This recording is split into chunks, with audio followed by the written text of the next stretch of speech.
Nah, teman-teman ini kan untuk tes PBSB itu ada 3 seleksi. Ada 3 seleksi, yaitu seleksi administrasi yang untuk saat ini sudah dibuka, yaitu dari tanggal 3 sampai 15 Juli 2024. Semoga ini sesuai dengan timeline kita ya, teman-teman.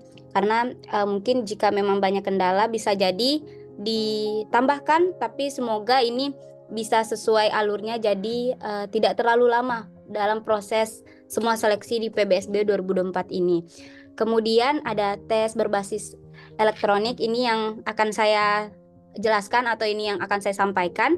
Kemudian nanti itu di tanggal 20 Juli untuk tes berbasis elektroniknya ini. 20 Juli ini dilakukan serempak seluruh Indonesia, jadi teman-teman yang lolos seleksi administrasi itu akan secara langsung akan mengikuti tes IBT dan dilaksanakan 20 Juli 2024. Kemudian teman-teman yang lolos tes CBT itu akan mendapatkan seleksi lagi, yaitu tes wawancara, dan insya Allah akan dilaksanakan 28 sampai 31 Juli 2024. Oke, bisa di next.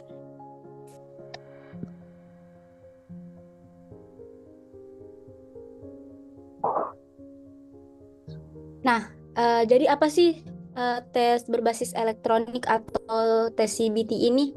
Nah, kalau teman-teman sudah baca buklet ya dengan baik dan jelas, pasti sudah tahu apa sih itu tes CBT. Jadi tes CBT atau berbasis elektronik ini dilakukan oleh peserta yang mendaftar lewat jalur reguler. Jadi yang mendaftar LOA itu tidak perlu lagi melakukan tes CBT. Jadi ini hanya untuk teman-teman yang mendaftar lewat jalur reguler. Dan ini dilakukan secara online menggunakan perangkat yang dimiliki oleh teman-teman santri semua. Dan elektronik ini dilakukan menggunakan komputer atau laptop ataupun telepon. Tapi biasanya lebih bagus jika teman-teman nanti ujiannya itu menggunakan laptop. Jadi mungkin ini teman-teman semua sudah pada di rumah atau masih ada yang di pesantren ya? Masih di pesantren, Kak. Di rumah, Kak. Udah di rumah, Kak. Daud di pondok, Kak. Oke. Mungkin yang masih di pondok kan biasanya belum bisa gitu ya pakai HP, mungkin nanti bisa pakai laptop atau mungkin difasilitasi oleh pondoknya kalau misalkan ada komputer itu bisa dipakai. Oke, baik, mungkin bisa langsung di next.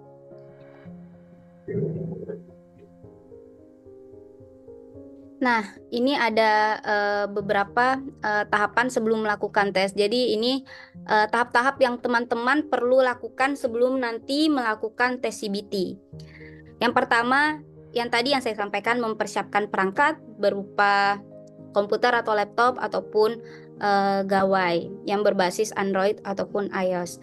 Kemudian teman-teman setelah itu akan mengunduh dan mendownload aplikasi sesuai dengan petunjuk dan tata cara tes berbasis elektronik yang tertera pada kartu peserta seleksi PBSB tahap 2. Jadi nanti teman-teman yang lulus seleksi administrasi itu bisa langsung buka akunnya masing-masing di akun di pendaftaran PBSB. Itu kan teman-teman semua sudah punya akun ya. Nanti saat pengumuman tes administrasi itu bisa dibuka di situ untuk melihat apakah teman-teman ini lolos atau tidak. Nanti secara otomatis yang lolos tes administrasi itu akan punya kartu peserta seleksi. Dan di dalam kartu peserta seleksi itu teman-teman akan ada tata cara bagaimana sih tes CBT ini, dan juga akan ada petunjuk untuk mengunduh atau mendownload aplikasi yang akan teman-teman gunakan untuk tes CBT. Jadi nanti tes CBT itu menggunakan aplikasi. Jadi aplikasinya nanti ada di kartu peserta seleksi. Jadi benar-benar teman-teman nanti setelah mengetahui gitu kalau lulus tes administrasi, dicek akunnya, dilihat kartu pesertanya, dibaca, dan di situ nanti ada petunjuk untuk tes CBT. Selanjutnya teman-teman bisa mengikuti langkah-langkah yang ada di situ. Nah, oke, boleh di next. Nah, ini apa ya? Ini himbauan untuk teman-teman. Ini sebenarnya wajib sih. Jadi pastikan koneksi internet lancar karena ini kan tesnya online ya. Tesnya online, jadi memang membutuhkan koneksi internet yang lancar dan bagus. Jadi mungkin teman-teman yang mungkin sudah pulang ke rumah atau mungkin di pondoknya jaringannya kadang hilang-hilang atau mungkin kurang lagi, mungkin bisa nanti di hari seleksi CBT ini bisa ke tempat yang kira-kira punya koneksi internet yang lancar atau wifi yang lancar. Karena kalau nanti koneksinya nggak lancar, bisa jadi nanti teman-teman kesusahan untuk masuk ke aplikasinya atau kesusahan untuk mengerjakan soal-soalnya. Oke, bisa di next. Nah, ini ada materi untuk tes berbasis elektronik. Nah, teman-teman ini juga sebenarnya sudah ada di ini ya, sudah ada di buklet. Jadi ada tes bahasa dan kepesantrenan. Itu tes bahasa dan kepesantrenan itu ada bahasa Indonesia, bahasa Arab, bahasa Inggris, dan kepesantrenan. Dan teman-teman itu bisa lihat di buklet juga. Kayaknya kalau nggak salah semua jurusan itu harus harus mengikuti tes bahasa Arab, Inggris, Indonesia, dan kepesantrenan ini. Jadi teman-teman nanti bisa cek di buklet kayak misalkan nanti mendaftar di ITS itu kan ada jurusan teknik, arsitektur dan lain-lain. Itu nanti bisa dilihat seperti tadi yang dijelaskan oleh Kak Delvi sebelumnya ya. Tadi kan sudah bedah buklet ya. Mungkin kurang lebih teman-teman sudah bisa melihat gambaran dan sudah mengerti terkait isi buklet itu. Jadi kalau tanda checklist itu berarti itu diujikan atau diharuskan untuk diikuti atau dilengkapi, sedangkan kalau yang tanda silang itu berarti tidak bisa atau tidak perlu. Ya seperti contohnya misalkan Ma'had Ali itu mengharuskan untuk seleksi bahasa dan kepesantrenan. Tapi kalau saya lihat sih sepertinya memang semua kampus itu mengharuskan untuk mengikuti tes bahasa dan kepesantrenan ini ya. Nah, selanjutnya ada tes materi uji potensi akademik. Nanti mungkin ini aku bakalan jelasin agak lebih detail lagi karena mungkin teman-teman atau mungkin juga sudah ada yang tahu apa sih itu tes potensi akademik atau TPA ya. Tapi mungkin juga ada teman-teman dari pesantren yang masih bingung apa sih itu tes uji potensi akademik. Nanti akan coba aku jelasin di slide selanjutnya ya.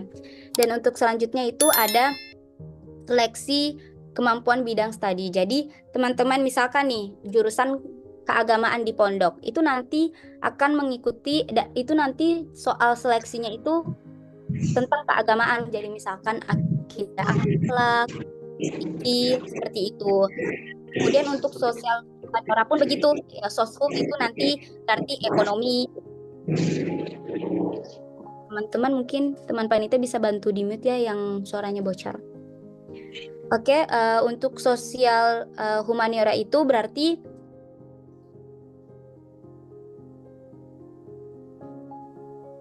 halo? Suaraku masuk ya? Masuk Kak, masuk. Oke.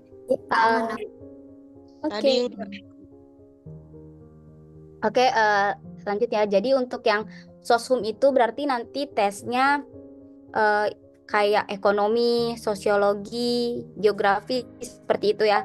Untuk MIPA dan Saintek pun begitu. Jadi ada biologi, kimia, dan fisika. Jadi untuk teman-teman yang mendaftar di rumpun studi keagamaan, berarti nanti tesnya keagamaan. Yang mendaftar di sosial humaniora berarti nanti tesnya sosial humaniora. Jadi enggak ikut jawab soal di semua rumpun ilmu ini ya.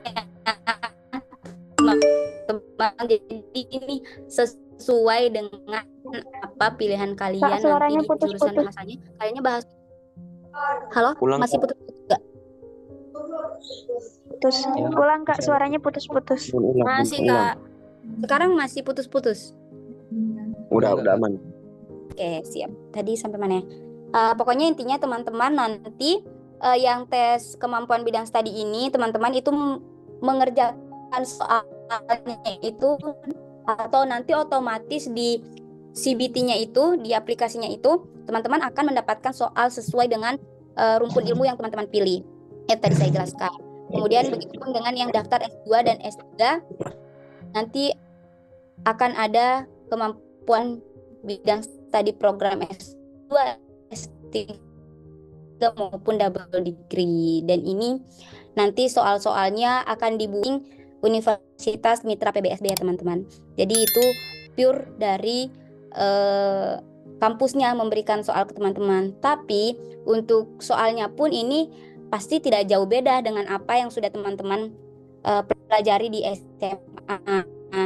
Jadi apa ya, nggak mungkin juga dari kampus atau tesnya itu nanti ngasih soal-soal atau materi yang ada di perkuliahan. Itu nggak mungkin ya teman-teman, karena kan kalian baru menengah atas, jadi paling nanti pun soal-soalnya itu terkait dengan apa yang teman-teman sudah pelajari di SMA. Jadi kalau nanya soalnya gimana sih Kak, nanti bentuk soalnya gimana, pokoknya teman-teman pelajari aja apa yang sudah teman-teman pelajari di SMA, atau mungkin bisa latihan-latihan soal gitu yang ada di Google, itu bisa lihat aja contoh-contoh. Mungkin soal SBMPTN pun juga bisa membantu teman-teman untuk